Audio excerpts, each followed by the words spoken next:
Hey everyone, scholars and those of us watching through YouTube, thank you so much for joining TSN Scholar Saturdays. Um, uh, this is our third edition of the series, which is basically an initiative by the Tribals Network to disseminate as much information as is possible regarding applying to universities and scholarships abroad.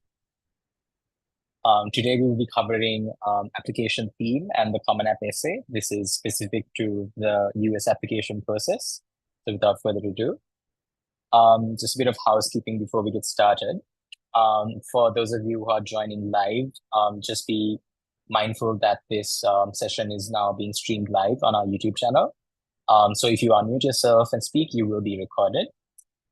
If you would like to ask a question, feel free to use the chat option. The chat is uh, the the chat box, and you may also unmute and ask your question, knowing that you will be recorded. Um, there will be a Q&A session at the latter half of this session, which will be exclusive to the scholars who are joining in live. This will not be recorded. And if you're tuning in on YouTube, through our YouTube channel, and just wish to know more, have any questions, inquiries, anything like that, please feel free to email us at thetravelsnetwork@gmail.com, or feel free to reach out to us via social media. So basically, the Strivers Network is a youth-led nonprofit organization based in Sri Lanka, um, with the goal of empowering Sri Lanka's high-achieving underserved learners to achieve social mobility through education by providing mentorship and community as they aim to study among the world's best and brightest. And how we do that mainly is through our main service offering, which is the Scholars Pipeline, where we select a cohort of high achieving students from secondary schools in Sri Lanka every year. And we mentor them through an 8-month process, giving them mentorship, financial assistance, um, essay guidance, all sorts of things. So we've been doing this for 3 years now, and over 50 of our scholars have received over $4 million worth of scholarships and financial aid to more than 15 top universities around the world, including Cornell, MIT, Caltech, Brown, Northwestern, Oxford, and so on. And I will be your presenter for today. I am the executive director and co-founder of the Strivers Network, and I'm glad to be here. So without further ado, here is our agenda for today. We will be introducing the application theme. We'll be going over how an applicant can go about creating an application theme. Then we will move on to the Common App essay, which is the main kind of expression of an application theme. And then we will be going over a few tips on how to go about writing a Common App essay. So yeah, first off, what is an application theme? So to get you up to speed, the last two sessions that we had covered the SAT and the IELTS exams, and then last weekend we covered the Common Application, or the Common App, which is the main portal through which students apply to universities mainly in the US, but also other universities around the world as well. And we as we did cover last weekend, the universities in the US tend to focus beyond academic achievement. They also look at extracurricular achievement. They look at personal traits. They look at your story, things like that. So basically, an application theme has to do with how you present yourself, not just your grades and your subjects, but also your other interests, your personal goals, all those things into one package. So the reason why extracurricular activities and personal traits and things like that, as well as the application theme, the reason why those factors have been playing an increasingly significant role in US admissions is because universities in the US typically receive way more you know admissible, so to speak, applications than they have the space to admit. What we mean by that is that universities in the US receive so many applications from students who, if they were admitted to that university, they would do well in that university. They would do fine. They are academically capable of handling the course load at that specific university. Harvard University, for example, would get hundreds upon thousands of valedictorians and class rankers and straight A students. But universities, especially top ranked universities in the US, are looking for something a little bit more. They're looking for a bit of a spark when they're looking at these applications, which is why this application theme comes into play. Simply put, A-level results alone will not get you accepted. And another reason why application themes matter is because admissions officers, those who are reading applications, review on average around 150 applications a week. And therefore, if you translate it to time per application, that would be around 15 minutes. And it's really important that you use the time that you get in your application to be viewed, that you use that application to really speak to the admissions officer and really say something of value and say something distinct. And in essence, it's really important that you stand out from the pack, and that is where essentially the application theme comes in. And as you can see here, we've kind of put it as kind of an analogy for you to understand it better. Think of an application as a story or a book, and every story needs a hero. That's the applicant, and every story needs a strong message. That's your theme. Like if you're really into reading books, you know by now that every book has significant themes that really run through the course of the hero's journey, right? And those certain themes and values and points basically are what make up your application theme. So I hope that was clear enough in terms of what an application theme is and why we are focusing on it here. And so, yeah. How do we find an application theme? So in order to stand out, you need to sort of be unique in a sense. You need to be specialized. You need to carve out a niche for yourself. That is, in essence, what it means to stand out, right? It's important to remember that universities don't really look for well-rounded students. They look for a well-rounded class. Now, like 3, 4, 5 decades ago, US universities, were still looking for, well-rounded students who did well in their class and, took part in a sport or two, and also did this and that club to a certain level. But that kind of has shifted towards favoring students who are more specialized, who have found some sort of passion and have demonstrated that passion to the fullest of their ability during high school or secondary school. Therefore, it is important that you show some kind of nuance and don't come off as one-dimensional as well. So that's the flip side of the coin. It's important that you really show some sort of spike, which I will cover in the next slide. It's important to show some kind of high achievement in one or two few areas, but also show some kind of some personal element to it. It can't be one-dimensional in a sense. So basically, we move on to what we call spikes. There are two types of spikes in an application, types of application themes. There's a hard spike or a soft spike. Now, basically, a spike, you get a spike basically when you have found kind of an activity. Let's say chemistry Olympiad. You're really into chemistry as a subject, and you, from a young age, were pushed to take part in Olympiads, and you did really well, and then you ended up in the international level. And that would be considered a spike because you have found that passion at a very formative age and really found yourself making a name for yourself and achieving a lot in that specific area, which in this case is chemistry Olympiad.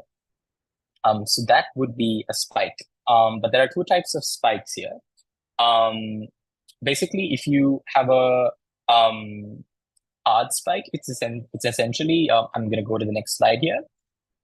Hard spike is basically if you have some kind of tangible international level, usually recognition in one or more related fields. So it's essentially a kind of spike that you can't that is very straightforward, that is pretty that is tangible in the sense that it's demonstrated through hard statistics. Um, and it's and the more popular the field that you are trying to get a spike in, the harder it is to achieve that hard spike. For example, Math Olympiad versus like Astronomy Olympiad, maybe that might be like more or less competitive. You have to think about those things as well. And you might understand hard spike a little bit more when I talk about soft spike. So, most students find themselves in this slot. I myself did not have some sort of hard spike. That wasn't, an activity in particular that I found as my calling when I was really young and like, went into like an international level. Instead, I like most students did multiple different, clubs and sports and, activities. And I needed to find some sort of like way to present those multiple achievements in a way that is cohesive. And that's where a soft spike comes in.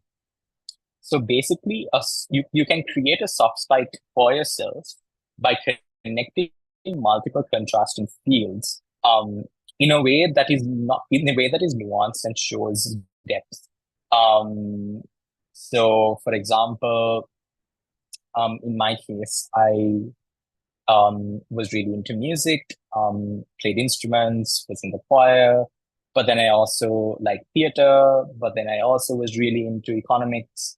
Um, and but then I also like was involved in community service. So I had to ask myself, like, how do I find a connection between those seemingly distinct and unrelated activities and create a story out of it, right? And it's pretty fun if you think about it. And it really like builds some sort of like introspection when you think about like the connections between the different activities that you have been involved in at school. So some questions to ask yourself when you are going about creating a spike for yourself. What are some common motivations behind my activities? What are some similar achievements between my activities? And what are like similar skills and values that I gain from one activity? Maybe a sense of hard work and perseverance that I gained from a certain musical instrument may have transferred to my leadership in community service in some way, and maybe that I could articulate that through an essay. So that's kind of the soft spike that you can create for yourself. You essentially have to create a pretty a niche theme or field for yourself that you really want to um, be a part of through the activities that you have taken part in. So creating an application theme. Basically, again, another analogy. If your entire application is a puzzle, your application components are your puzzle pieces. They're tools to highlight different areas of your profile. So as we covered in the previous Scholar Saturday session, there are different requirements as part of the common application into the US. You have your academic profile, which constitutes your A-level and O-level results, your intended major, your transcripts, things like that. Then you have your extracurricular profile, letters of recommendation, and then your essays. After reviewing these application components, your admissions reader, the person who's reviewing your application, should be able to easily summarize your profile in one cohesive sentence. So let's say you have theater, music, community service, and you have somehow like found a way to find the connections that are relevant through your essays. And your application reader should be able to somehow kind of form a sentence about yourself, almost like an elevator pitch for this student. That's exactly what it is, to be honest, because admissions readers are meant to go pass through the applications, find the diamonds in the rough, and then really act as they literally are the advocates for your application when it comes to the next stage, when it comes to the discussion. I can't remember what it's called, but basically all the admissions readers come together and like discuss, their standout applications, and you're the person who read your application in that case is your advocate. And so they should be able to give an elevator pitch to the rest of the team about your application and why you should stand a chance in getting selected. So yeah. And then one of the application components that we wanted to talk about a little bit was your intended major, because that plays a pretty important role in terms of like how admissions readers view you. And you also have to understand that certain majors are of high demand and certain majors are of low demand. So the first thing to remember is that you don't have to commit to your intended major, at least in most cases. There are some cases in which, universities have specific schools dedicated to a certain discipline or field. For example, the University of Pennsylvania has separate schools for engineering, finance, and then a greater College of Arts and Sciences for the rest. So if you really want to study business or finance or economics, you would apply separately to the finance school. If you want to apply to engineering, you apply separately to the engineering school. But there are some universities where there isn't that sort of distinction. When I applied to Yale University, for example, I could have applied to biomedical engineering or economics or history of art, anything like that.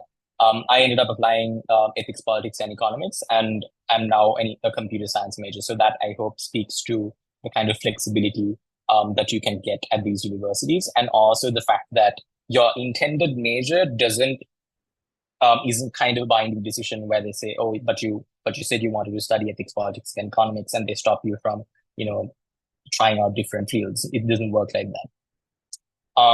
So going off of that, make sure the intended major that you specify is somehow relevant and authentic to your application theme. So it wouldn't, for example, make a ton of sense for you to declare that you want, not declare, but express your intention to studying computer science or engineering, for example, which are very highly competitive fields, without any experience in programming or STEM-related activities. So that might be something that you need to consider. Again, certain majors are more competitive than others: economics, computer science, and engineering. So just some things to consider when just trying to be smart about what your intended major is, because that will set the tone in terms of how they view your application in terms of their application theme. So moving on to the Common App essay.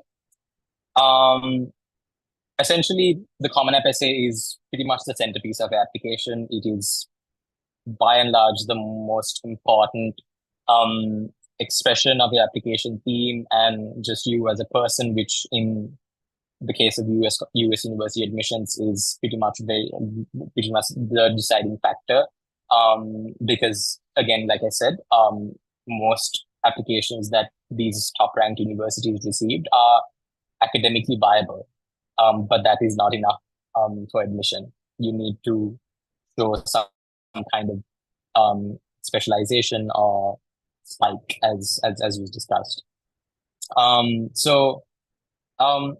Common App essay is where you show your growth and display your personal values and learnings. And in fact, it is probably it pretty much is called like the personal statement for a reason, because unlike the personal statement that you find in UK universities, for example, through the UCAS system, where UK universities request a very academic sort of piece, where the UK universities personal statement, they look for fit for the course in particular. For example, if you're applying to the University of Cambridge for engineering, your personal statement would have almost exclusively be talking about your passion for engineering and your fit for the specific course that you're applying for, and how you would use that course to your benefit and what would you do with it,